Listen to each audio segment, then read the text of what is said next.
સુરતના સચિન વિસ્તારમાં ડુપ્લિકેટ નોટોનું મોટું કૌભાંડ સામે આવ્યું. સચિન પોલીસે ગણતરીની કલાકોમાં કાર્યવાહી કરી અને 4 આરોપીઓને ઝડપી પાડ્યા છે. માહિતી અનુસાર આરોપીઓએ રાજસ્થાનના એક વેપારી પાસેથી 50,000 રૂપિયામાં 2 બકરાની ખરીદી કરી હતી અને બદલામાં 500 રૂપિયાની 97 ડુપ્લિકેટ નોટો પધરાવી હતી.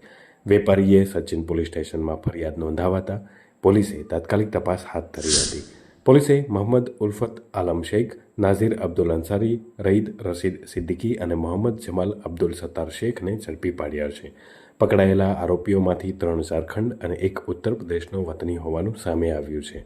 આરોપીઓએ પકડાઈ જવાના ડરથી 500 રૂપિયાની 205 નોટોને પાણીમાં પલાળી અને બાળી તેમજ તેનો નાશ કરવાનો પ્રયત્ન કર્યો હતો.